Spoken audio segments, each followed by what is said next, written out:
O apóstolo Paulo, certa vez, ele disse em Filipenses, capítulo de número 3, versículo de número 13, ele disse: Irmãos, quanto a mim, não julgo havê-lo alcançado, mas uma coisa faço, esquecendo-me das coisas que ficam para trás e avançando para as que estão diante de mim.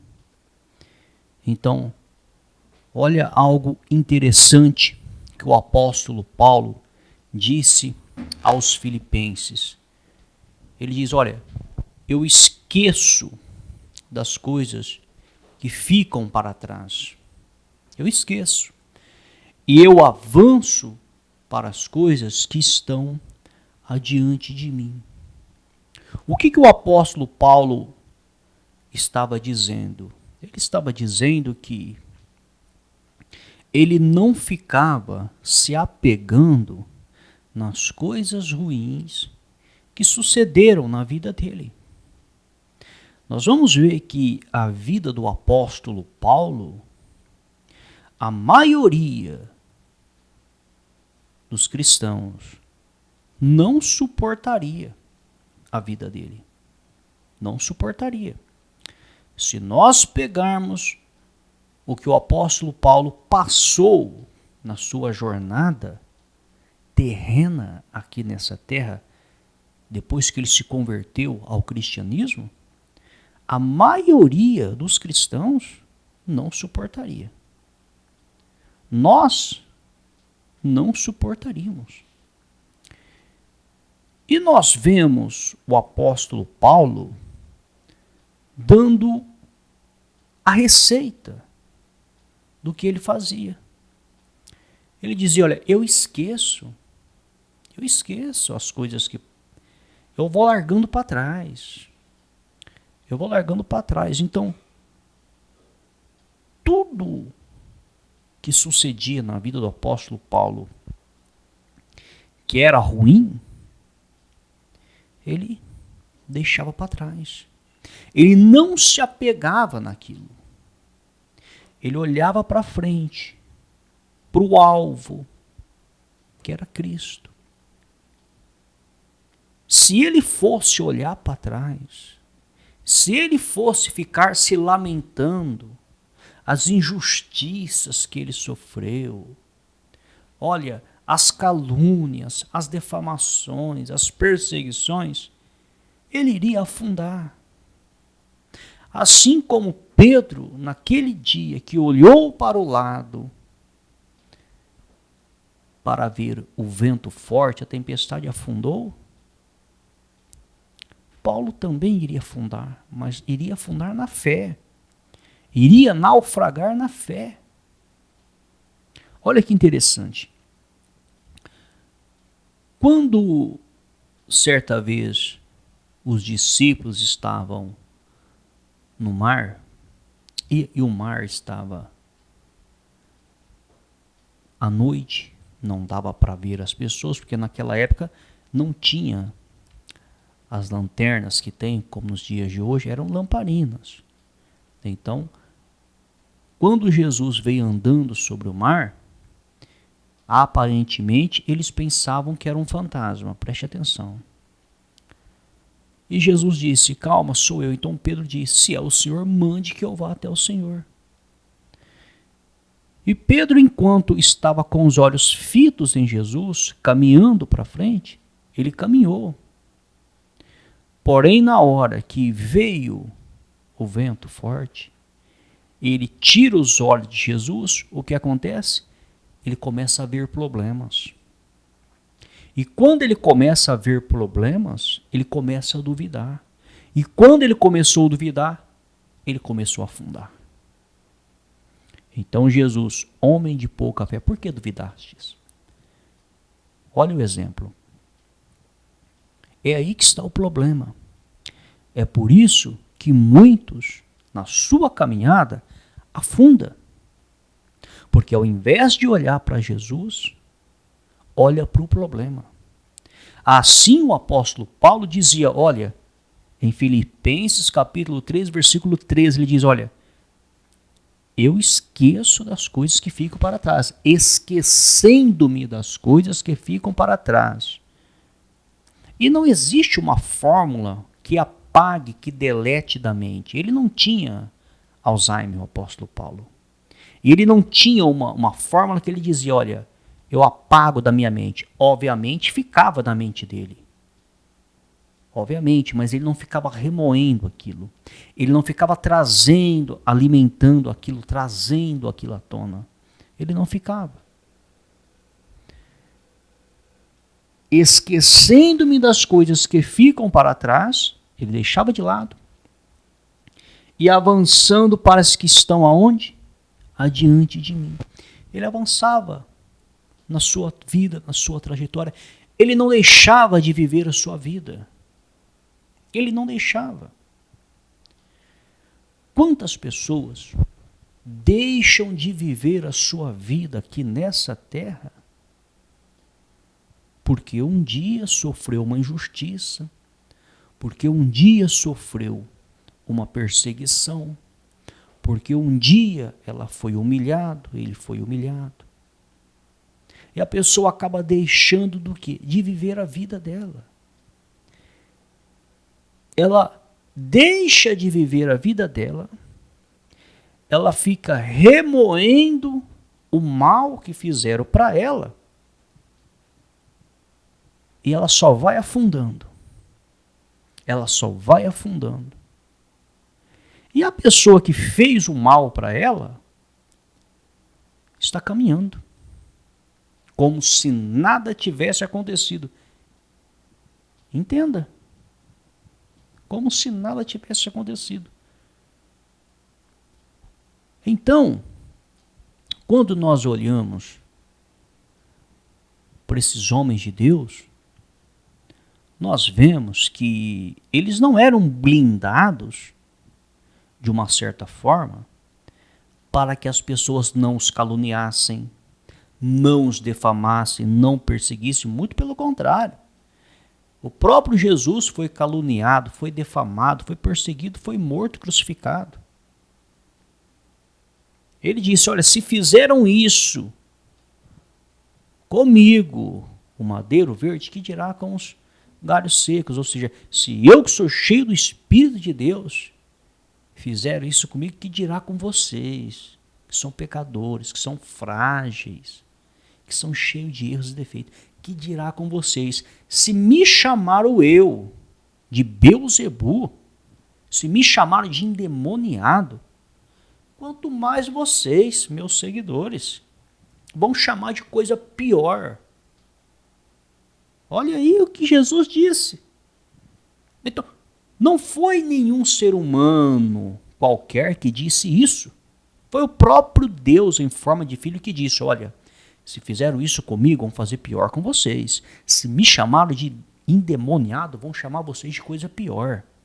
Porque eu sou Deus, eu sou santo, e estão fazendo isso comigo, seres humanos, que dirá com vocês, que são cheios de pecados, que são cheios de erros, vão fazer coisas piores.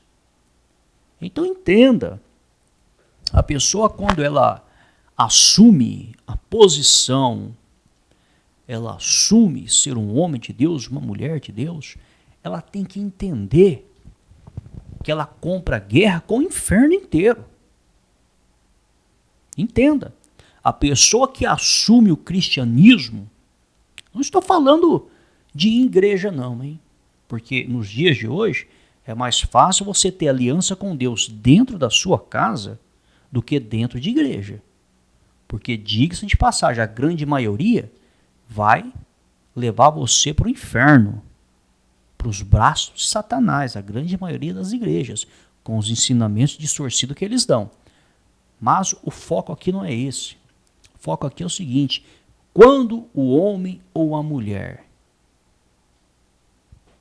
decidem mesmo ser cristão, de acordo com a palavra de Deus, assume ser cristão, de acordo com a palavra de Deus,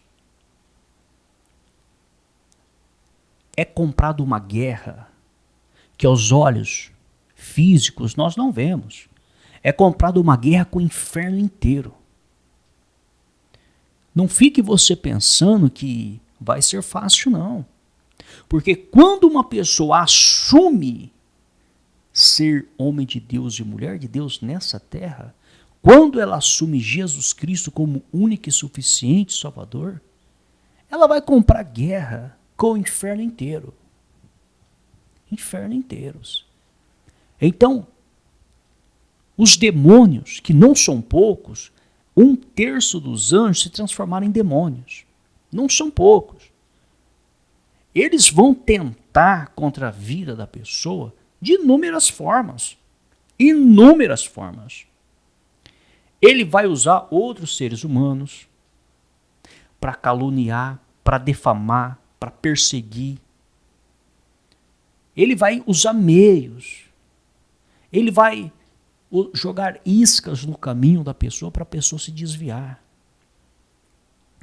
Se você realmente é um cristão de verdade, genuíno, eu não sei quanto tempo faz que você aceitou Jesus, mas se você realmente é um cristão, coloca no papel as propostas que você tinha antes de ser cristão e as propostas que você recebeu depois que você passou a ser um cristão. Coloque no papel. Você vai ver que na grande maioria das vezes, muitas portas se fecham. Muitas portas se fecham. E você, só pelo fato de você ser cristão, você passa a não ser bem aceito na sociedade. Antes, as portas que se abriam para você quando você era do mundo, as vantagens que você tinha, as portas começam a se fechar, porque você é cristão. E existem muitas promessas que antes, quando você não era cristão, oportunidades, não vinham até você. E agora elas vêm. Só que são oportunidades que, se você aceitar, você vai se desviar. Entenda como que é. É uma jogada do diabo. Ele manipula as pessoas. Satanás manipula as pessoas que estão na mão dele. E a grande maioria das pessoas estão nas mãos dele. Estão nas mãos. Então ele manipula. Ele manipula as pessoas. Diretamente, o demônio pode afrontar um homem de Deus, uma mulher de Deus, de uma certa forma. Preste atenção. A Bíblia diz que ele anda ao derredor, bramando como leão, buscando a quem possa tragar. Ele vai buscar brechas na vida do homem e da mulher. Não encontrando brechas, ele não consegue entrar. Então o homem de Deus e a mulher de Deus diz: então é fácil. Então eu ando em aliança com Deus, o diabo não me toca. É verdade. Ele não toca em você, mas ele toca em outro ser humano que não tem aliança com Deus. Aí você diz: então o problema é do outro, não é meu. É aí que você se engana. Se você trabalha numa empresa e você é um homem de Deus, ele não consegue tocar em você, mas ele consegue entrar numa pessoa e manipular uma pessoa que não é de Deus, e essa pessoa se levanta contra você. Ele não consegue tocar diretamente em você, mas indiretamente ele vai afrontar você. Ele entra naquela pessoa que não é de Deus, que é dele, e vai afrontar você, porque ele é espírito. Ele não tem corpo físico, ele não tem voz ativa, mas ele vai manipular as pessoas. Ele vai fazer de tudo. Então compreende a gravidade da situação? Ele vai induzir as pessoas a te caluniar, a te defamar, a ter ódio de você, a ter raiva de você, a te perseguir. Ele faz isso. Por que motivo? Porque ele não encontra brecha para te pegar. Então, pessoa que é um cristão genuíno, ela tem que ter esse conhecimento. E quando ela aceita Jesus, ela é um cristão genuíno, realmente ela nasceu de novo, ela vive uma vida nova, uma vida com Deus, ela compra guerra com o inferno inteiro. O inferno inteiro. Então, é muito raro uma pessoa dizer, olha, eu sou cristão e não sou caluniado, não sou defamado, não sou perseguido, não sou odiado.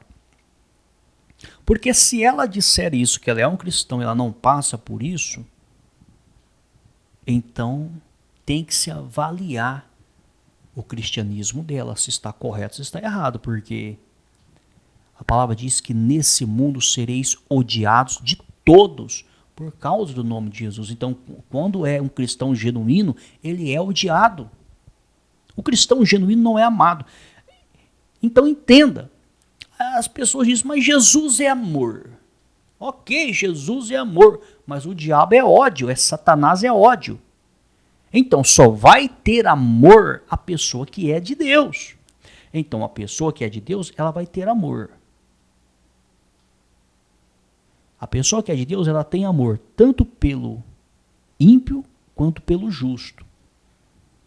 Deus ama todos. E a pessoa que é de Deus também ama todos. Então a pessoa que tem o Espírito de Deus, ela tem amor tanto pelo ímpio quanto pelo justo. Mas a pessoa que não tem o Espírito de Deus, ela tem ódio do justo. Ela sente ódio sem o justo fazer nada. Não é preciso um justo mexer com alguém, pisar no pé de alguém. Não é necessário isso.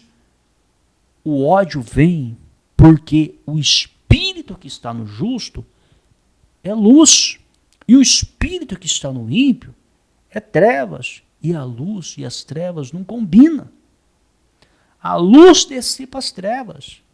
Então a treva se enfurece e se levanta contra o justo.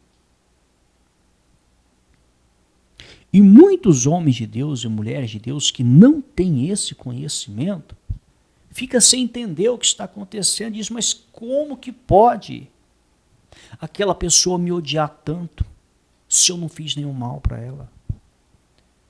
Será que realmente eu sou de Deus porque a pessoa está me odiando? É um sinal que a pessoa é de Deus mesmo, quando ela é odiada. Esse é o sinal. Agora, não é você provocar o ódio, sair por aí pisando no pé das pessoas, atiçando o ódio. Não é isso. Porque tem muitas pessoas que são do diabo, também são odiadas, porque elas buscam serem odiadas. Agora, o cristão genuíno, ele pode andar de boca fechada, sem abrir a boca, e ele é odiado. Por que ele é odiado? Porque Jesus disse, e por amor de mim, vocês serão odiados. E sereis odiados de todos por causa do meu nome. Então, aquele que realmente anda com Deus é odiado aqui nessa terra. Não espere você encontrar o amor das pessoas. Não espere encontrar afeto das pessoas. Você vai encontrar o amor de Deus, o afeto de Deus, mas amor das pessoas e afeto das pessoas, esquece. Você não encontra. Não encontra. A não ser que a pessoa também tiver o mesmo espírito que você, o Espírito de Deus. Aí sim a pessoa vai ter amor por você, porque ela tem um Espírito de Deus. Mas caso contrário, se ela não tiver o Espírito de Deus, ela vai ter ódio mesmo, e ela vai fazer o mal. E muitos homens de Deus e mulheres de Deus que têm o Espírito de Deus, não compreendendo isso, que é uma jogada do diabo e dos demônios, ficam remoendo essas coisas, entram em confronto, e aí eles acabam dando brechas para que Satanás entre na vida deles. Acabam dando brechas.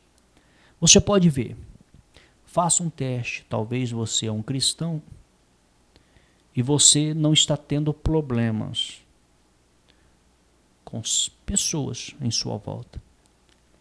Comece a se santificar. Comece a entrar na presença de Deus. Comece a ter mais aliança com Deus. E preste atenção no que vai começar a acontecer na sua volta. Preste atenção. Aí você diz, poxa, mas teria que ser diferente, porque quanto mais eu busco a Deus, mais assombração me aparece, vamos dizer assim. É assim mesmo. É assim mesmo. Se você vê Jesus, Jesus era odiado. Odiado. Era minoria. Jesus, em todo o seu ministério, você vê que havia multidões em alguns momentos. Mas você vai ver que num trabalho de 3 anos e meio que ele fez, ele conseguiu 120 discípulos de Deus. 120. Foram esses que receberam o batismo no dia de Pentecostes, que era a festa de Pentecostes. 120. 3 anos e meio. O próprio Deus conseguiu 120 discípulos. E os demais? Não eram de Deus. Infelizmente não eram. Muitos foram curados, mas não eram. Então, receber cura, receber milagre, não significa que a pessoa é de Deus. Não significa que ela é um cristão genuíno.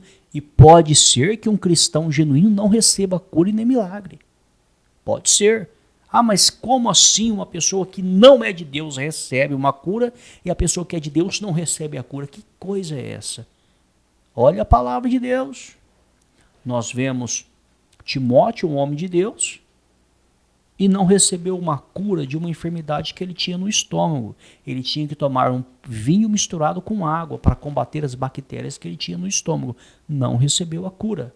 Nós vemos o apóstolo Paulo, um homem de Deus, que orou para Deus tirar um problema que ele tinha por 3 vezes e Deus disse, eu não vou tirar, eu vou deixar. Nós vemos Eliseu, um homem de Deus, que morreu com uma enfermidade e não foi curado. Então há casos que a pessoa é de Deus e não recebe nenhuma cura. E aí uma outra pessoa recebe uma cura e não é de Deus. Então, é complexo o mundo espiritual. É complexo. É por isso que não tem nada a ver uma pessoa receber cura, uma pessoa receber alguma ajuda de Deus e já achar que é de Deus. Tem que ver se realmente é um cristão genuíno. O cristão genuíno é aquele que nasceu de novo. É aquele que vive em novidade, uma vida nova aqui nessa terra. E quando a pessoa assume viver em novidade, viver uma vida nova aqui nessa terra, como o apóstolo Paulo assumiu isso, ele passou a viver uma vida nova. Olha o que ele enfrentou. Calúnias, defamações, perseguições, era chicotada, era isso, era prisão. E ele dizia o seguinte, olha, esquecendo-me das coisas que ficam para trás, eu esqueço o que fica para trás. E avançando para as que estão diante de mim. O foco dele estava em Jesus o tempo todo. O foco dele estava em continuar a caminhar o tempo todo, porque se ele fosse olhar para trás, ele iria afundar. Se ele fosse olhar para o lado, ele iria afundar, como Pedro um dia afundou. E muitos cristãos nos dias de hoje têm afundado. Têm afundado, porque o diabo tenta tocar nele e não consegue. Porque ele está blindado, ele está em aliança com Deus. Aquele que é de Deus, o maligno não lhe toca. Então ele está blindado. Aí o diabo insiste, ele vai usar as pessoas que estão em volta dele. Às vezes os próprios familiares. Não se engane, às vezes usa os próprios familiares, viu? E Jesus disse, os inimigos do homem serão os da sua própria casa. Ele pode usar os próprios familiares se der brecha. Então ele consegue tirar a pessoa do espírito, consegue tirar a pessoa do sério, consegue fazer com que a pessoa tome uma decisão errada. Então, abre-se uma brecha. Abre-se uma brecha. Abriu a brecha, aí ele consegue tocar diretamente na pessoa. Porque ela deu brecha. Então entenda que, na grande maioria das vezes, O diabo, você pode ter certeza, ele é mais insistente do que nós. O único objetivo dele é destruir, roubar, matar e destruir. Ele é mais insistente do que nós. Nós não temos a insistência dele. Quando nós vamos fazer algo e dá errado, a gente tenta 1, 2, 3 e já para. Ele não. Ele insiste e vai insistir até no último dia. Quando ele for lançado no lago de fogo e enxofre, ele vai insistir. Ele vai fazer de tudo para levar o maior número possível de pessoas com ele.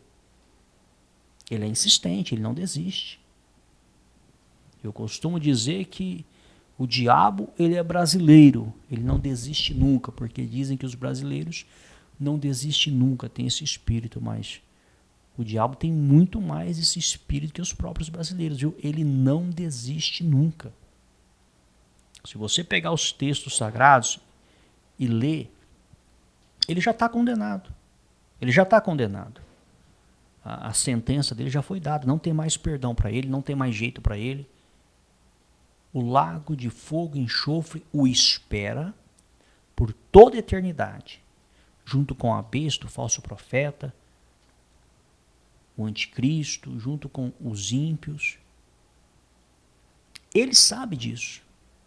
Poxa, se ele está condenado, ele não poderia fazer o seguinte: olha, eu perdi, eu fui expulso do céu, eu estou condenado, não tem mais o que fazer, não tem mais jeito para mim, eu vou entregar os pontos, eu vou só esperar a hora do julgamento chegar.